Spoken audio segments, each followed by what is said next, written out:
ব্যভিচার ও মানহানির অভিযোগে করা মামলায় ক্রিকেটার নাসির হুসাইন ও তার স্ত্রী তামিমা সুলতানা তাম্মিকে খালাস দিয়েছেন আদালত।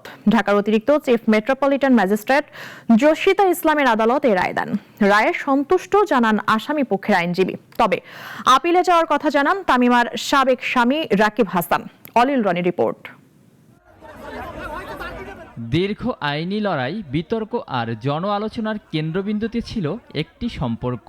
ব্যক্তিগত জীবনকে নিয়ে ওঠা নানা প্রশ্ন ও অভিযোগের ভান নিয়ে পথ চলতে হয়েছে ক্রিকেটার নাসির হোসেন ও তার সহধর্মিণী তামিমা সুলতানা তাম্মিকে। বৈবাহিক সম্পর্ক চলমান থাকা অবস্থায় দ্বিতীয় বিয়ে করে তামিমা সুলতানা তাম্মিকে। এমন অভিযোগ তুলে 2021 সালে মামলা করেন তার সাবেক স্বামী রাকিব হাসান। মামলায় আরও দাবি করা হয়, আগের সংসারের তালাক প্রক্রিয়াও আইনগতভাবে সম্পন্ন করেননি তামিমা। 4 বছরের বেশি সময় ধরে চলা তদন্ত, সাক্ষ্য গ্রহণ ও শুনানির পর অবশেষে শেষ হলো দীর্ঘ অপেক্ষা। অভিযোগ প্রমাণিত না হওয়ায় নাসির হোসেন ও তামিমা সুলতানা তাম্মিকে খালাস দেন ঢাকার অতিরিক্ত চিফ মেট্রোপলিটন ম্যাজিস্ট্রেট।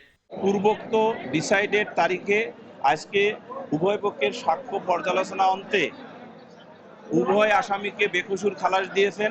আদালতের এ রায়ের মধ্য দিয়ে নাসির তামিমার বিয়ে নিয়ে যে আইনি প্রশ্ন ছিল তার অবসান হয়েছে জানিয়ে রায়ে সন্তুষ্টি প্রকাশ করেন আসামিপক্ষের আইনজীবী। অভিযোগে বলা হয়েছে যে তালাকনামাটা জাল। এখানে মাননীয় আদালত বলেছেন, একটি তালাকনামার যদি মূল কপি জব্দ করা হয় এবং প্রদর্শিত হয় তখন সেটা জাল হওয়ার সম্ভাবনা থাকে না। তবে বাদী জানান, এ মামলায় অর্থের আড়ালে হেরে গেছে ন্যায় বিচার। টাকা যার আছে, ক্ষমতা যার আছে, পাওয়ার যার আছে, তারই বিচার আছে।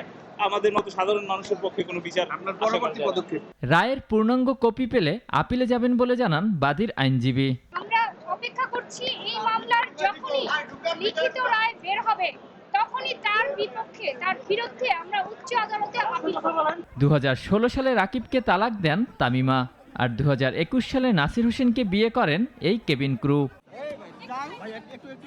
অলিউল রনি, নাগরিক, ঢাকা।